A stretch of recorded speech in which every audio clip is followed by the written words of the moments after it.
Assalamualaikum warahmatullahi wabarakatuh. Hai, jumpa lagi dengan saya Alia Fadilah Hairunisa. Nah, pada kesempatan kali ini kita akan sama-sama membahas mengenai evolusi, lebih tepatnya materi tentang asal-usul makhluk hidup atau asal-usul kehidupan. Nah, teman-teman di sini pasti ada yang pernah dapat pertanyaan tentang kalian ini sebagai makhluk hidup itu berasal dari mana sih? Asalnya dari mana? Apakah tiba-tiba terbentuk? Dan teman-teman sebagian mungkin ada yang menjawab, oh di dalam biologi ada teori asal-usul makhluk hidup nih, ada teori biogenesis, abiogenesis, dan lain-lain. Tapi pasti ada juga teman-teman sebagian yang mungkin bilang, mungkin saya berasal dari sananya kali ya. Nah, pada kesempatan kali ini kita akan sama-sama mempelajari berbagai macam teori asal-usul kehidupan. Oke, yang pertama adalah teori abiogenesis. Teori abiogenesis ini dipelopori oleh seorang ilmuwan yang bernama Aristoteles pada tahun 384 sampai 322 sebelum Masehi. Teori ini menyatakan bahwa makhluk hidup itu berasal dari zat yang tidak hidup atau zat yang mati. Loh, kok bisa makhluk hidup berasal dari benda mati? Nah, teori ini sesuai dengan pemikiran manusia atau masyarakat pada saat itu, pada zaman itu gitu, yang tentunya belum ditunjang oleh teknologi-teknologi modern seperti sekarang ini. Jadi pemikiran mereka juga masih belum semodern saat ini. Mereka cenderung mengungkapkan atau menyatakan fakta dari apa yang mereka lihat langsung tanpa melalui pembuktian ilmiah gitu. Misalnya, mereka melihat kodok keluar dari lumpur. Oh, mereka langsung membuat fakta bahwa oh berarti kodok ini hidup dari lumpur. Teori ini juga didukung atau ditunjang oleh penelitian atau eksperimen dari Aristoteles, di mana ia merendam beberapa jerami di dalam air. Kemudian jerami itu dibiarkan membusuk. Lalu setelah beberapa hari sudah membusuk, si Aristoteles ini melihat ada jasad ternik, ada kehidupan di dalam air itu. Oh, berarti dia berpendapat bahwa oh, kehidupan berasal dari jerami, dari benda mati.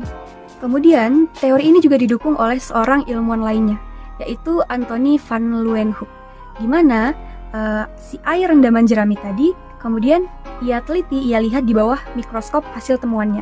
Dan kemudian ia menyatakan bahwa ia melihat ada protozoa, makhluk hidup berupa protozoa di dalam air rendaman jerami tadi. Akhirnya ia juga menyatakan bahwa makhluk hidup itu berasal dari benda mati berupa jerami ini tadi.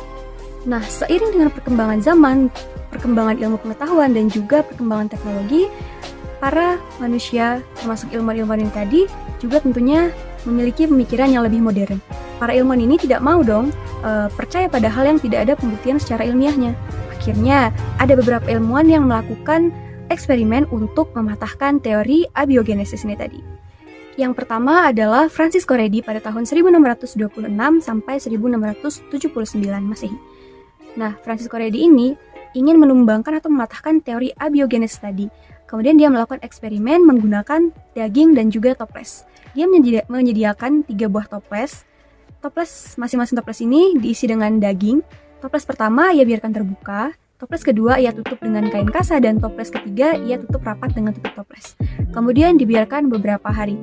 Dan setelah beberapa hari, hasilnya adalah toples yang terbuka itu terdapat banyak sekali larva. Toples yang ditutup dengan kain kasa itu terdapat larva tapi hanya sedikit, sedangkan toples yang ditutup rapat menggunakan tutup toples itu dagingnya bersih, tidak ada larva sama sekali. Akhirnya ia mengambil kesimpulan bahwa makhluk hidup itu tidak serta-merta langsung terbentuk dari benda mati, namun berasal dari luar.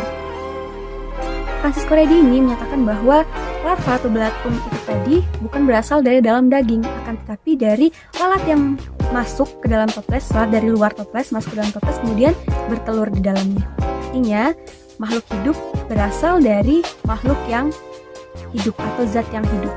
Kemudian ada seorang ilmuwan yang bernama John Needham pada tahun 1700. Ia ingin membuktikan bahwa eksperimen atau pendapat dari Francisco Redi tadi ini salah. Ia melakukan eksperimen dengan merebus air kaldu untuk mematikan mikroorganisme yang ada di dalamnya. Kemudian dia masukkan ke dalam toples dan ditutup rapat.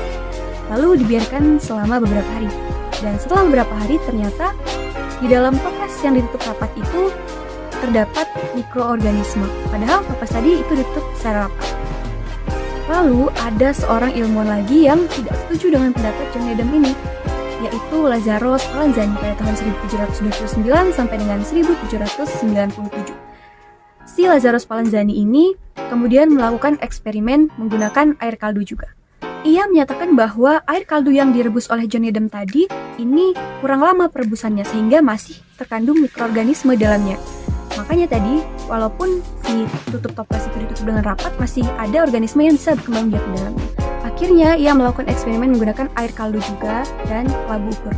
Ia menyediakan 3 buah labu ukur. Labu ukur pertama, ia isi dengan air kaldu dan dibiarkan terbuka. Labu yang kedua, ia isi dengan air kaldu yang sebelumnya sudah dipanaskan hingga mendidih terlebih dahulu, lalu dibiarkan terbuka. Dan labu yang ketiga, ia isi dengan air kaldu yang ia panaskan juga, tapi ditutup dengan rapat. Dan pemanasannya lebih lama dari yang punya si John Needham tadi. Dan setelah dibiarkan selama beberapa hari, ia menemukan bahwa ada mikroorganisme pada labu pertama dan kedua, dan tidak ada mikroorganisme pada labu ketiga. Ia kemudian mematahkan teori dari John Needham ini tadi. Lalu, apakah setelah si Lazzaro Spallanzani ini mengemukakan pendapatnya, mengemukakan hasil eksperimennya, teori abiogenesis runtuh? Tentu tidak, masih ada orang yang kekeh dengan teori abiogenesis. Akhirnya ada satu ilmuwan lagi yang melakukan eksperimen untuk mematahkan teori abiogenesis, yaitu Louis Pasteur pada tahun 1822 sampai dengan 1895. Louis Pasteur ini melakukan eksperimen menggunakan air kaldu, tabu dan juga tutup tabung berbentuk leher angsa. Dia melakukan eksperimen dengan cara memasukkan air kaldu ke dalam tabung yang memiliki tutup tabung berupa berbentuk leher angsa ini tadi, kemudian dia biarkan selama beberapa hari. Dan setelah dibiarkan itu tidak terdapat mikroorganisme. Lalu ia mencoba mematahkan leher tabung berbentuk angsa ini tadi dan dibiarkan lagi beberapa hari. Dan hasilnya terdapat mikroorganisme di dalam air kaldu. Mengapa demikian? Ia berpendapat bahwa pada air kaldu yang memiliki tutup seperti leher angsa tadi, itu mikroorganisme yang dari udara itu tidak bisa masuk ke dalam air kaldu karena tertahan di si leher angsa ini tadi. Sedangkan setelah si tutup tabung leher angsa ini dipatahkan, mikroorganismenya dengan mudah masuk ke dalam air kaldu. Dengan demikian, Louis Pasteur itu berpendapat bahwa makhluk hidup itu berasal dari makhluk hidup sebelumnya, atau kita kenal dengan omne vivum ex vivo. Akhirnya setelah hasil percobaan atau pendapat dari Louis Pasteur yang tadi dikemukakan, tumbanglah teori abiogenesis. Setelah ada statement bahwa makhluk hidup itu berasal dari makhluk hidup sebelumnya, muncul lagi pertanyaan baru. Kalau makhluk hidup itu berasal dari makhluk hidup sebelumnya, lalu makhluk hidup sebelumnya ini terbentuk dari apa? Muncul dari apa? Nah, inilah yang kemudian menjadi teori baru, yaitu teori evolusi kimia atau neo-abiogenesis. Dengan banyaknya pertanyaan, hal, dan eksperimen mengenai asal-usul makhluk hidup, kemudian para ilmuwan itu terus berpikir dan membuat teori baru. Kebanyakan ilmuwan percaya bahwa bumi kita itu telah berumur kurang lebih sekitar 4,5 miliar tahun.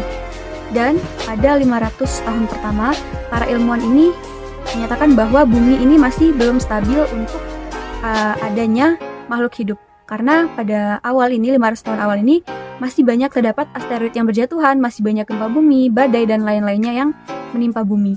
Namun, sekitar 4 miliar tahun yang lampau, itu diperkirakan bahwa bumi sudah mulai stabil dan lautan sudah mulai terbentuk. Lalu, bagaimana kehidupan dimulai atau bagaimana kehidupan pertama kali di bumi itu terbentuk? Dan pada tahun 1920, ada 2 orang ilmuwan yaitu Alexander Oparin dan John Burdon Sanderson Haldane, atau dikenal dengan Jack. Itu mereka bekerja secara terpisah dan mereka membuat suatu hipotesis bahwa lautan yang baru terbentuk, yang pertama kali terbentuk itu mengandung banyak sekali molekul sederhana. Dan molekul sederhana ini nanti akan membentuk molekul yang lebih kompleks lagi. Mereka pun berpendapat bahwa atmosfer bumi primitif itu terbentuk dari gas nitrogen, hidrogen, uap air, metan, amonia, dan juga karbon monoksida. Dan molekul-molekul sederhana yang ada di atmosfer tadi kemudian akan bekerja satu sama lain, dibantu oleh sinar matahari dan kilatan petir untuk kemudian membentuk molekul sederhana. Kemudian ada seorang ilmuwan yang bernama Harold Urey pada tahun 1953. Ia mendukung pendapat dari Oparin dan Haldane tadi dengan melakukan percobaan meniru atmosfer bumi primitif dengan gas-gas tadi itu dengan alat ciptaannya. Dan ia menggunakan aliran listrik untuk menyimulasikan si matahari dan kilat-kilat yang membantu membentukan molekul sederhana tadi. Dan setelah beberapa hari, kemudian eksperimennya tadi itu berhasil menghasilkan beberapa molekul zat, yaitu ada urea, kemudian ada asam laktat, dan juga ada beberapa asam amino. Kemudian ia percaya bahwa senyawa kompleks penyusun makhluk hidup itu tidak secara spontan terbentuk seperti kata teori abiogenesis tadi, tapi membutuhkan waktu berjuta-juta tahun lamanya untuk melakukan evolusi kimia yang kemudian baru menjadi makhluk hidup yang sederhana. Kemudian ada juga ilmuwan yang tidak setuju dengan teori evolusi kimia, yaitu ilmuwan antariksa. Mereka kemudian menciptakan teori baru yang disebut dengan teori panspermia atau teori kosmologi atau juga teori exogenesis. Teori ini menyatakan bahwa benih kehidupan itu sudah ada dan sudah tersebar di seluruh jagat raya.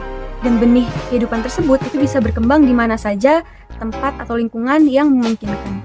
Jadi, asal mula kehidupan menurut teori ini adalah berasal dari benih-benih kehidupan yang sudah ada di luar angkasa.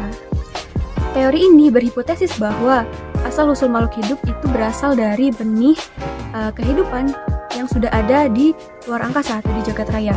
Nah, kemudian benih kehidupan ini atau berupa mikroorganisme mikroskopis ini itu bisa datang ke tempat yang memungkinkan dia untuk hidup. Kemudian dia beradaptasi dan berevolusi di situ. Contohnya adalah di bumi.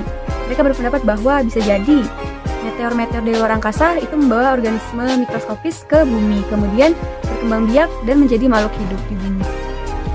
Nah, berdasarkan teori-teori yang sudah dicetuskan tadi, ternyata para ilmuwan itu masih ada yang kesulitan untuk menelaah dan mempercayai teori-teori tadi.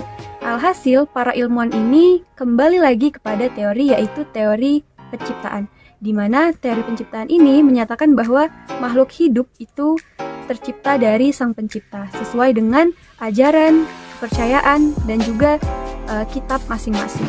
Kebanyakan agama, terutama agama samawi, agama yang berasal langsung dari Tuhan, itu percaya bahwa makhluk hidup itu berasal atau diciptakan oleh sang pencipta, yaitu Tuhan. Dan memang teori ini susah atau sukar dibuktikan oleh akal manusia karena teori ini bukan berasal dari eksperimen atau akal pikiran manusia, tapi berasal langsung dari Tuhan dan berasal dari keyakinan dan telaah ilmu agama. Nah, itulah tadi beberapa teori asal-usul kehidupan. Teman-teman percaya dengan teori yang mana nih? Nah, untuk itu tergantung kepada kepercayaan dan hak masing-masing ya. Mungkin itu saja yang dapat kita bahas pada kesempatan kali ini. Kurang dan lebihnya saya mohon maaf. Sampai berjumpa di kesempatan berikutnya. Saya akhiri. Wassalamualaikum warahmatullahi wabarakatuh.